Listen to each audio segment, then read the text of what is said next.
Okay, hi everyone, and welcome to the Sonogenetics podcast. I'm Patrick. If you can't tell, I have a little bit of a cold today, but I will try to keep my energy high, and I don't think it'll be a problem with this guest. So I'm very excited to have Gemma Stunt here. So Gemma and I actually only met a couple of weeks ago at the Action Duchenne International Conference. So Action Duchenne is a nonprofit for families affected by Duchenne muscular dystrophy. And at the conference, Gemma was part of a panel with a few other people talking about experience in clinical trials. And from the moment that I heard Gemma, and actually we met a little bit earlier in the day, I was amazed by her level of energy and proactivity when it came to getting a diagnosis for her son, Bertie, with Duchenne, and then actually seeking enrollment in a clinical trial afterwards. So I basically went up to her after the panel and said, I think other people need to hear your story, not just families that have children with rare conditions, but anyone affected by a genetic condition, and also researchers to give a little bit of perspective of what it's like to actually participate in a clinical trial and how families go about getting into these clinical trials. So with that long preamble, I'm very excited to have Gemma Stunt with me here today. Hi, Patrick. So just to get started, would you mind just introducing yourself, what you do, a little bit about how you got into the Duchenne space and some of your experience so far? Yeah, I'd be happy to. So hi, everybody. My name's Gemma. I have a 5.5-year-old son, Bertie, who has a condition, a rare disease called Duchenne muscular dystrophy. As a high-level overview, Duchenne is caused by a genetic mutation in the DMD gene, which means that he cannot produce a functional protein called dystrophin. Dystrophin is a very vital protein that's required for muscle use. And without this protein, over a period of time, the muscles, skeletal muscles, heart muscles, lung muscles all deteriorate. And as it stands today, boys are often lost between 20 and 30 years old to the condition. So when we received diagnosis of this on the 12th of December 2018, so a little under a year ago, we were made aware that there was no cure. There was no real viable treatment for the condition, and so our only real option was to look at the clinical trials that were available for some of the treatments that scientists and doctors were trying to work out whether they would delay the onset of the disease or something a little more curative. So could you just take us back to the moment where you received the diagnosis? Was it a big shock to you, or did you actually kind of have quite a bit of suspicion of that it was Duchenne? I'm sure you knew something was going on, but yeah, what was it like in that moment? The actual day of genetic diagnosis, the 12th of December, I was 95% sure that it was Duchenne, and Duchenne is only confirmed by really genetic diagnosis. However, prior to that, from the point that we first got sent to a doctor and a pediatrician for some balance issues that Bertie had, I'd heard of muscular dystrophy, but I'd never heard of Duchenne specifically. And the time between sort of those very early medical appointments with kind of standard doctors, standard pediatricians, to the point that just genetic diagnosis was around 8 weeks. So I spent 8 weeks researching, learning, questioning, joining Facebook groups, reading medical articles. I don't have a medical or scientific background. I'm an IT salesperson. So I had to very quickly learn some of the terminologies and try and map Bertie's symptoms and what we'd been told by the doctors to what other families had experienced, and unfortunately what Dr. Google was telling me. Right. What did you find most helpful during that period? Was it Facebook groups, Dr. Google, or was it you were just I'm imagining you at home with kind of papers stacked up on the desk and multiple tabs open. Is that what it was like? Yes, that's exactly what it was like. It was researching any spare. I've got two young boys. Only one is affected by Duchenne. So outside of sort of being doing my general mum duties, it was spent researching. It was spent reading websites. And when the websites no longer answered the questions I had, which became more and more technical, as I read more, I then had to default to Dr. Google, but not so much Dr. Google, where more asking the questions I had and then trying to find the answers within medical papers. Right. But the problem is, again, because of my background, I didn't understand 90% of what was written, because it was written in a scientific or a medical language with terminology that meant nothing to me. So I actually went out to within my local community, my local Facebook group, and said, are there any doctors that exist? Are there any scientists that exist within the muscular dystrophy world that can help me decipher what I'm reading and explain some things to me? And as absolute luck, coincidence, call it whatever you would like, a lady came forward who, Dr. Linda Popperwell, and Linda Popperwell works at the Royal Holloway, which is just down the road, and they have a team that is entirely focused on developing molecular-based therapies and treatments for Duchenne.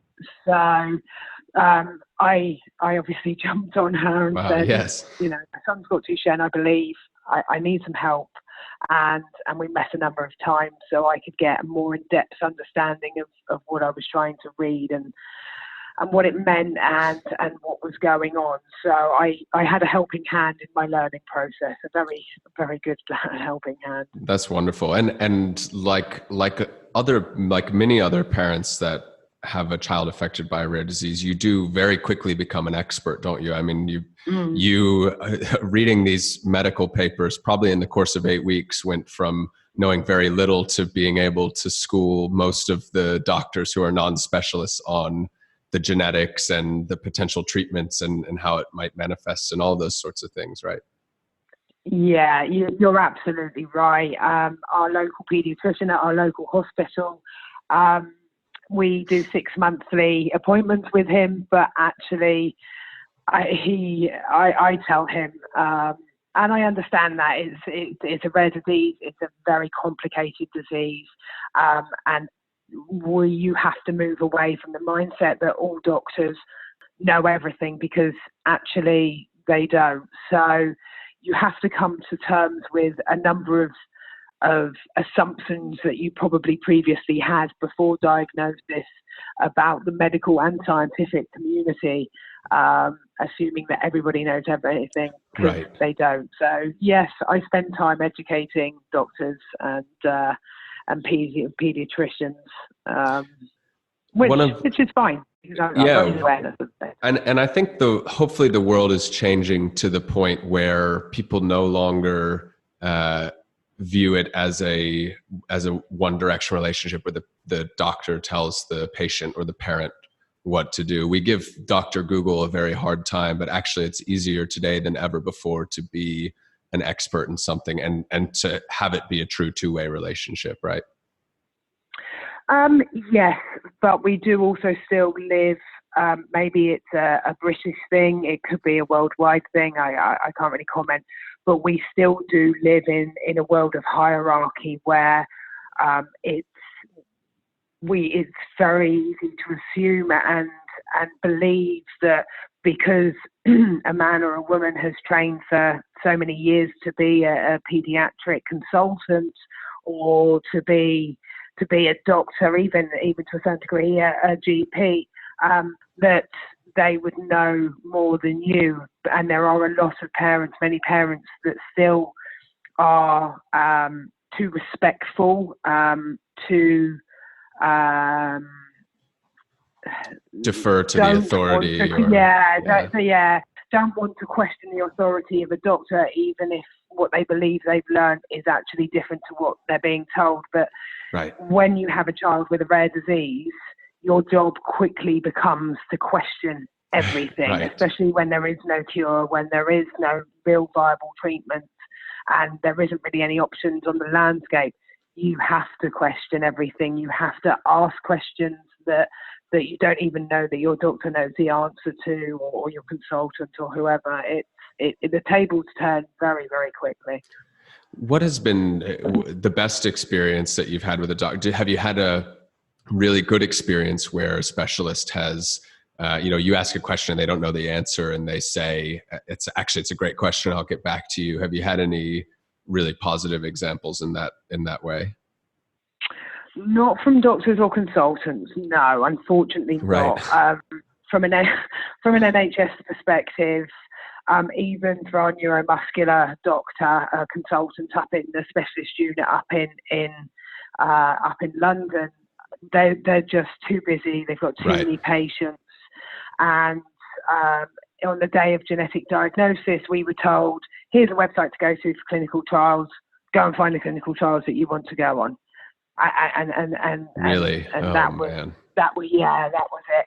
However, I would quite clearly and happily say that the network of scientists and geneticists that I have built over the past sort of 11 and a half, almost 12 months, are willing to do that, are willing to say, do you know what? I don't know the answer to that, so I'll go away, and they will come back and help you. Or they will quite freely say, do you know what? I just don't know the answer to that, but here's someone that might be able to help you.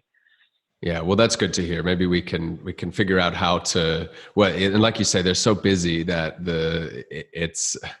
it's very hard to carve out that time of the day. But I think it's so important because the profession is a human one, right? And you need to you need to be caring for the whole person and the whole family, and not just firefighting all the time. But it's a systemic challenge. So back to the point about clinical trials that you just mentioned. So you received the diagnosis, and then they said, there's this website. Did they send you to clinicaltrials.gov or something like that and say? Yes, that's exactly right. Yeah. So for people who've never used that or heard of it before, would you mind just explaining what that was like, and maybe take us back to your first experience using that and trying to figure out what was going on? So clinicaltrials.gov is a website, a database whereby any clinical trial that is being run in the world, regardless of disease or condition or reason, a pharmaceutical company or a scientific centre or a medical centre have to log the beginning of a clinical trial. They get allocated a reference number. So for this reason, it's kind of a website that is the absolute central database of all clinical trials that exist for anything that's running. And it literally can be anything from boldness, trials, to obesity trials, to the clinical trials and for rare diseases. It's a very simplistic website. It's very easy to navigate. You put in the condition whereby you want to learn about clinical trials. You select a number of parameters around what sort of trial you're looking for, whether it's within a particular age group, whether it's male or female, whether it's by country or location. Whether the clinical trial is actively recruiting or it's closed, and all these sort of things. And then you get up a list of all the clinical trials that apply to the parameters that you have set forth. And it's easy. It's very easy to navigate, and it is very informative. It's quite basic, but it works. Sometimes simple is good, right? You don't need you just need all the information, and then you can find what you're looking for. Did you find the jargon challenging there? Because I've read hundreds of these clinical trials brief, and they're often very difficult to understand exactly what's going on, because they have names of molecules and names that, names of genes and all sorts of things. Did you find that a challenge, or were you up to speed enough at that point in the Duchenne literature and world that you were able to pretty quickly parse through them? Well, it's really about considering what part of the information that you're looking at is important. The molecular name, when you're very, very first starting, the molecular name of the drug or the treatment or the therapy that they're trying to put to trial wasn't important. What was important to me, and I did it in a very sort of focused, process-driven way, I wanted to understand what it was that molecule or compound or whatever was trying to achieve. Was it potentially curative? Was it just an attempt at a delay onset of the disease? Was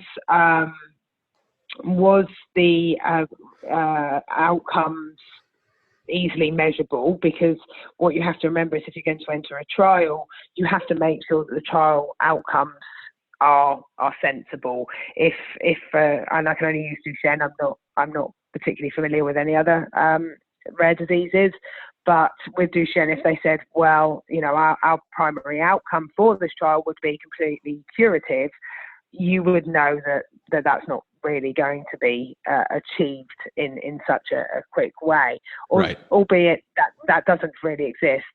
The other factors that for us as a family was important was that we agreed that we wouldn't want to go onto a phase 1 trial. Trials are run in typically 3 phases. Phase 1 is to work out the safety and tolerability of the drug. So is it tolerable in a human? Will it cause any harm? And what dosage is optimal for the treatment for what it's trying to achieve? And is it ultimately safe? Because as we well know, all of these drugs would have been pre-tested in animals and would have had a good safety and tolerability record within animals. However, that doesn't always translate to humans. So a phase 1 never actually measures how effective the treatment is at doing what it says that it would like to do. None of that is measured.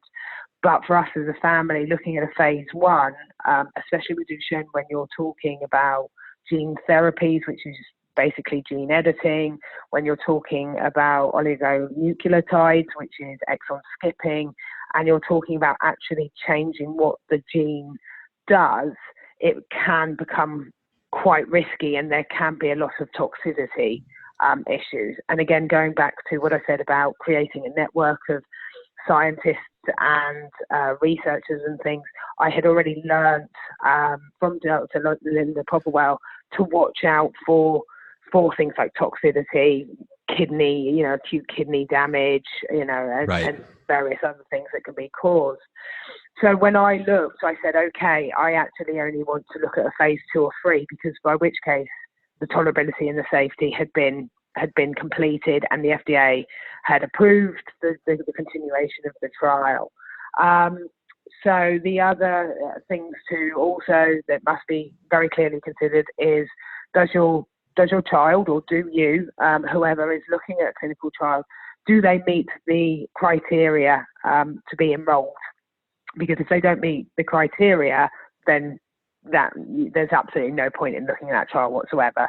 The clinical trial process is incredibly tightly controlled, and therefore there's no bending of the rules as such, right. Or no, okay, well, we said that this trial can be up to 8-year-olds, but you've got a 9-year-old, so yeah, we'll let you're you in. You're 8.5, so come on in. Yeah.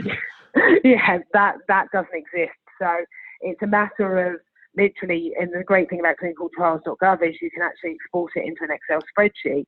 So all the ones that applied to the criteria that I had set, I exported, and then I could go through them in more detail to understand, did Bertie meet the criteria? If it didn't, okay, got deleted. That's completely irrelevant to me. If he did, were they recruiting? Because there's no point in looking at a trial that isn't recruiting. And if if they were recruiting, were they allowing international patients if it was an American site or a European site, or were there any trial sites in the UK?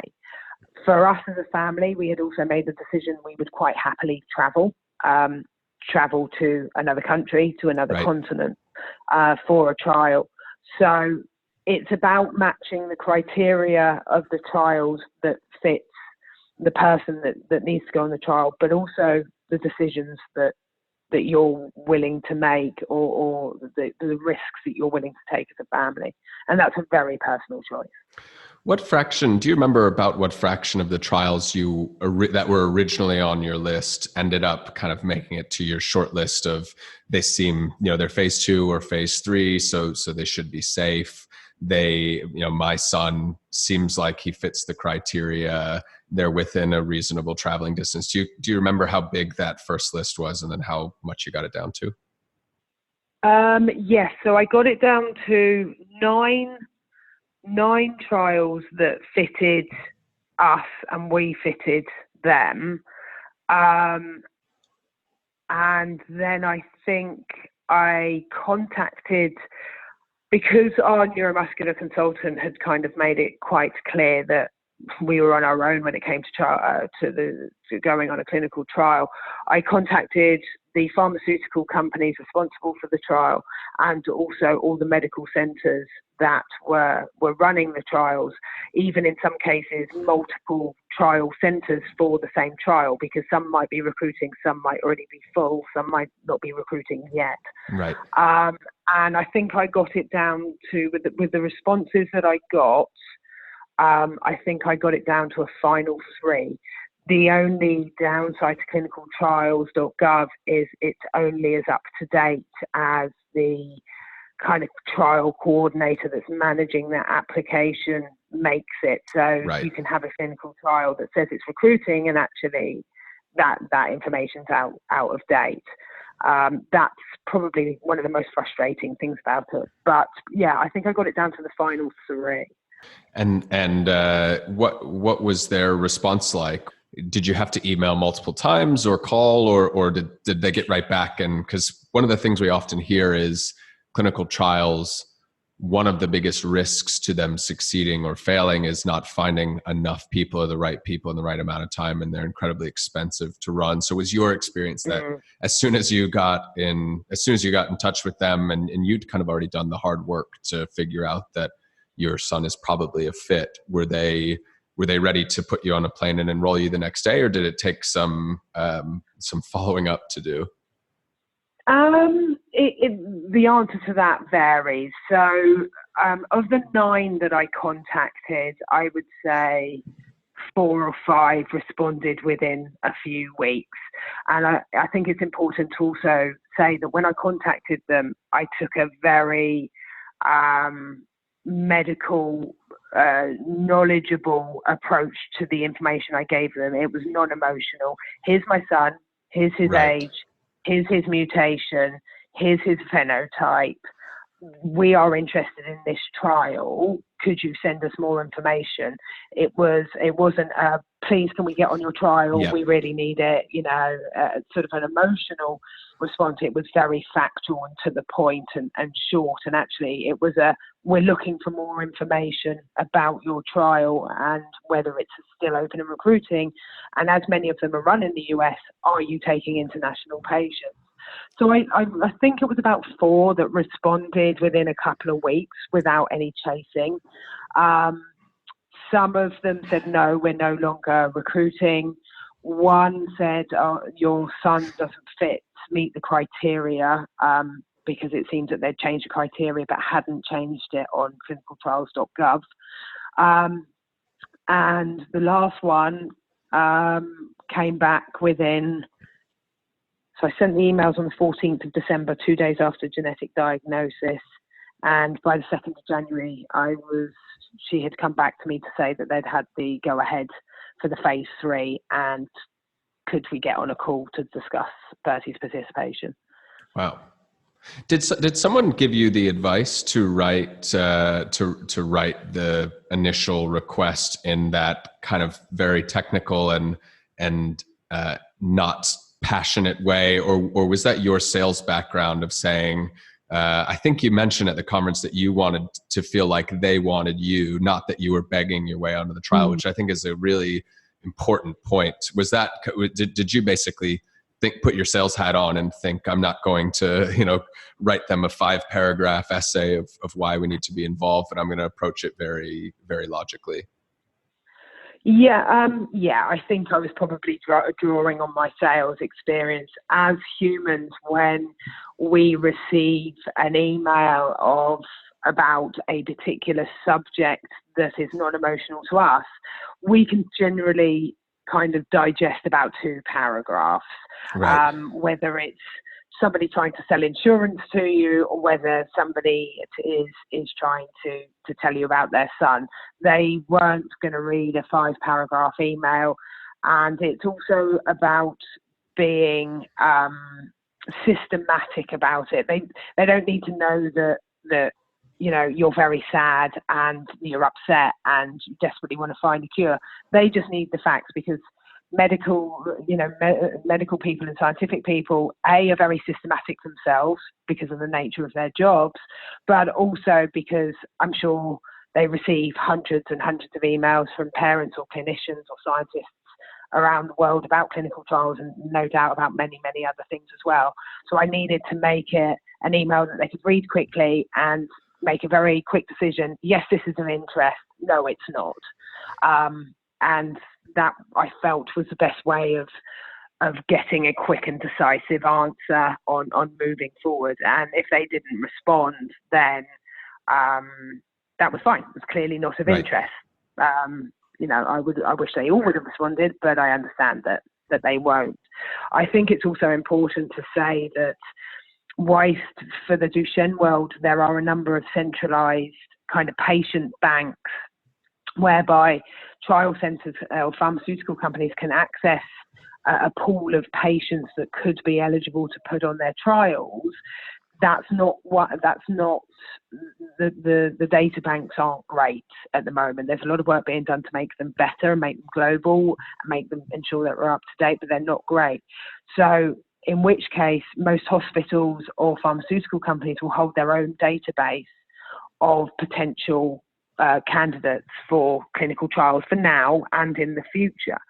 So I always, because of GDPR, which is more of a European issue than it is an American issue, I always ensured that I if they did respond to me, I responded back saying, thank you very much for taking the time to respond.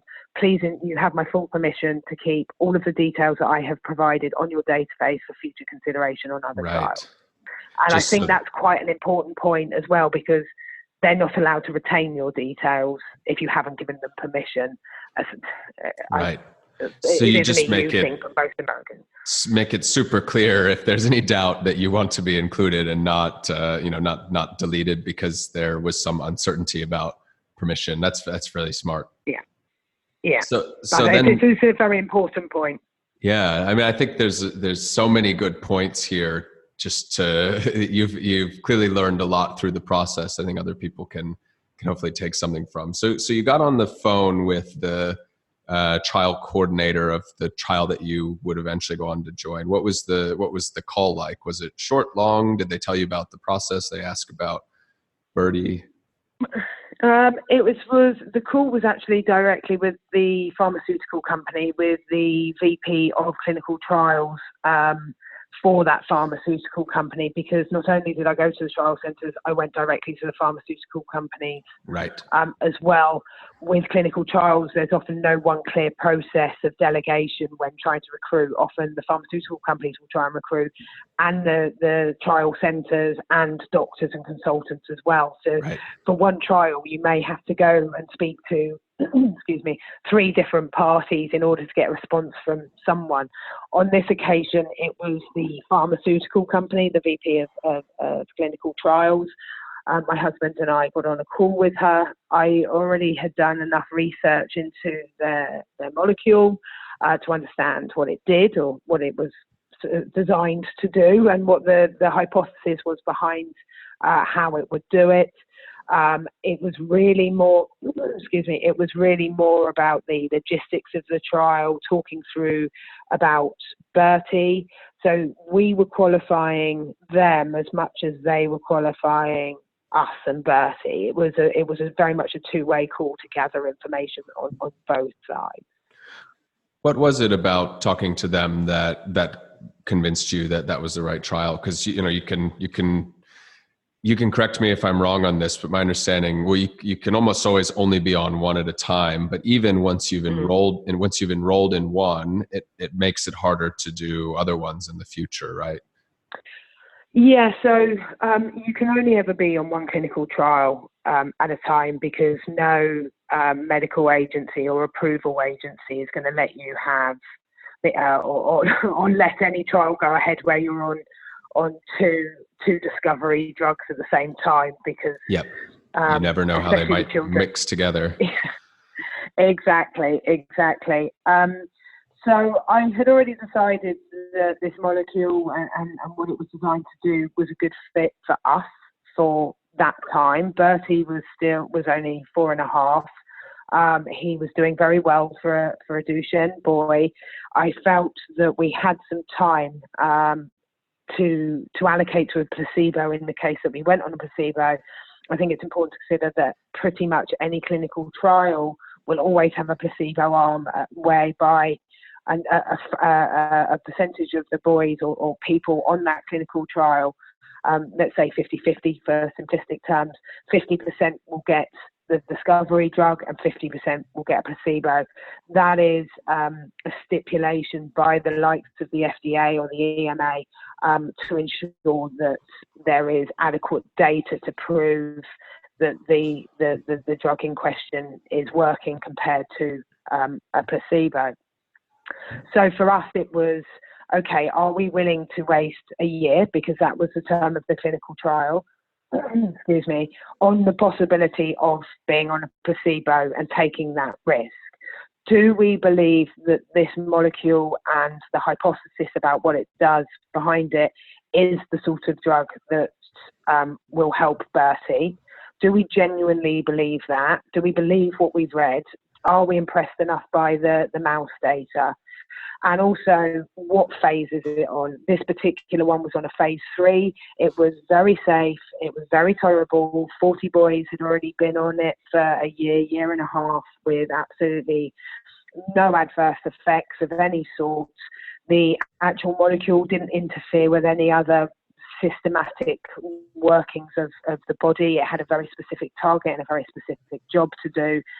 And also, importantly to me, I guess because I'm a salesperson, is, do I like this person at the pharmaceutical company? Do I like this pharmaceutical company? Do I like their ethics? Do I like the way they approach their patients? Because as I think I said, I pointed out, and I've pointed out to many pharmaceutical companies, we aren't doing you a favor by testing your drugs, and you're not doing us a favor by spending billions of dollars on developing drugs to fix whatever disease our loved ones have. It is a mutual partnership, and it should be mutually beneficial, but it should also be, it should be kind. It should be a nice relationship, and that was important to me. Yeah, absolutely. And I guess you got that, you got that feeling. So you were on a plane to, where was it in the US that the trial was being held? We ended up, so I contacted the pharmaceutical company on the 14th of December. By the 2nd of January, we had the conference call and a pre-screening conversation, i.e. did Bertie meet their criteria? And by the 26th of January, we were on a plane out to Baltimore to the Kennedy Kruger Center at Johns Hopkins University Hospital to do the physical screening and, upon approval, first dosing. So how many trips did you do or will you do in total to the US, and how long is each one? Is it a couple days at a time or weeks? Because I imagine it's and you and your husband had the discussion before you decide what to do, but it's a big disruption in terms of your life and your other son's life, and there's a whole lot to consider, isn't it? There is a lot of considerations, and I'm not going to lie, it's been hard. The first visit was for a week, and by the way, Baltimore is no Disneyland. It is not. It is most certainly not. And then we've had to go out once every 3 months since. So I think we came back last month from visit number 4. Right. And the follow-up visits that we have to do, we fly out on a Saturday and we're back by Wednesday morning. We turn ourselves around quite quickly. For us as a family, traveling and doing that was no big issue. We're a very positive family. We're a family that get up early and kind of, right, let's just get on with this. Right. Kind of attitude. And I actually had a gentleman at one of the conferences I attended for Duchenne turn around and say, we consider that travel is a real burden on families, and we don't want to put the burden on families. And I said, I understand that, but the burden of Duchenne is far bigger than any traveling could ever be. So that's the way that we view it. However, we're quite lucky. My job it has been very good. I partner in my own company, so my partners in the business have been obviously very flexible when I've needed to go out to the US. And my husband's job is a very busy, intense job, but they have equally been absolutely amazing. So we've had the flexibility to do what we needed to do. But ultimately, we're only actually gone 2 working days, with a 3rd working day getting over a bit of jet lag and unpacking and things. Right. So it's not actually too bad.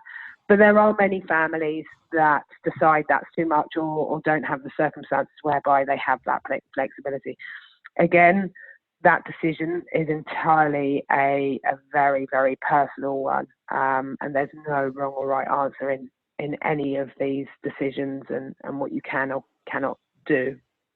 Absolutely. And how much during the trial itself were you told not to try to contact other people who are on the trial, for example, or not to try to guess if it was working or not working, or if you're on the placebo? How much of that did you kind of already know from all the research you've done versus how much did they tell you? And was that surprising in any way? No. So again, I guess because of my sales background, I figured out that you when you go to the checkups, the trial checkups, they'll take a lot of blood from my son. He does a lot of physiotherapy tests. He goes off and has heart tests, lung tests, height, weight. Literally, he's given a medical overhaul every single time he goes, but we don't get to question it. We don't get to ask for the results. We don't ever get the results. We weren't told to discuss it with other patients, although I do know that a lot of pharmaceutical companies are now putting into place a number of restrictions about discussions on social media about clinical trials, because there is a legitimate concern from the approval bodies, the FDA, the EMA, and various other bodies around data sharing, comparisons, and also kind of placebo effect, and families trying to work out whether their loved one is on the drug or not. So we didn't get told not to do anything. We knew we weren't allowed to ask any questions, although I did try, because if you don't ask, you don't get, in my opinion. And I was told very lovingly and politely, no. So it was worth a try. But you kind of have to, that has to be part of the decision. Initially, is, am I willing to go on this trial where I don't know what it is or isn't going to do? I don't know whether I am or am not going to get the drug for me or for my loved one. And you have to be okay with that before you go on a clinical trial, because aside from all the regulatory issues, personally, you'll drive yourself up the wall trying for a whole year trying to figure it out. And so, and I'm conscious of time because I've kept you here for getting close to an hour. What's next for you and for Bertie and for the trial? Is it still ongoing? And do you feel like it's I know it's always very hard to say, but you feel like it's headed somewhere, and have they given you any indication of what happens after the trial concludes? So we've got one more visit left, and we will complete our 1 year trial period. After that 1 year trial period, we go on to what's called an open label extension, and that is basically an automatic administration of the trial drug. So we know that on the next visit, the drugs that we are given are the actual drug. They're not a placebo. This particular trial, this particular pharmaceutical company has that open label extension open until 2021, which they will then start going to the regulatory bodies for commercial approval to actually make this an approved drug. The next decisions, the next steps, because there are other clinical trials that would be a game changer in his disease potentially, as opposed to something that delays the onset of the disease, are coming up. So next year we've got a lot of decisions, which is, do we take him off the open label, the drug that he's been on and that we believe is working for boys, and then to go on another trial? But if we go on another trial, are we willing to then potentially go through the risk of having a placebo again? Right. If we do want to go on another trial, do we go for one of the big gene therapies, whereby once you've done gene therapy, you can't do anything else? Do we sit and wait for approvals? And there's a whole decision tree that has to go, that we have to start again on in order to decide the next thing. I have already mapped out what I believe and received consultation on what, based on the trial timelines and what exists, what the best course for Bertie would be. But that's very personal. It's what we believe and the advice we've been given would be best, but it is based on a lot of if, buts and maybes. The other thing that I think is quite important to point out that I haven't actually stated is that not many families are made aware, but if you want to enroll on an international trial in another country, and that pharmaceutical company or that hospital trial centre is recruiting international patients, they will pay for travelling expenses, they will pay for flights, they will pay for hotel, and they will give you food allowance and things like that. The clinical trials are not reserved for rich people. It's a very important point to raise, and thank you for bringing that up, because that can also be a huge barrier, and in some cases a non-starter. So it's good for people to know that you don't have to book your own flights back to the US. Like you said, it is a collaboration, and it needs both parts, right? So the patients have to be taken care of and able to go, and for the pharmaceutical companies to be able to actually get the evidence they need to run their business. Absolutely. Well, great. I just want to say thank you. I think this is going to be an incredible resource for families that have been newly diagnosed with rare diseases, that are thinking about how they approach, and really anyone to think about how they approach a clinical trial process from a personal level, as well as, I think coming from a research background, we tend to think about these clinical trials in the abstract, and there are thousands that happen a year. And I think it's really valuable for researchers to actually hear a single person's story of how it actually unfolds on the ground. So I'd just like to say thank you for taking the time to do it. I've learned a ton just listening for the last 45 minutes. My absolute pleasure.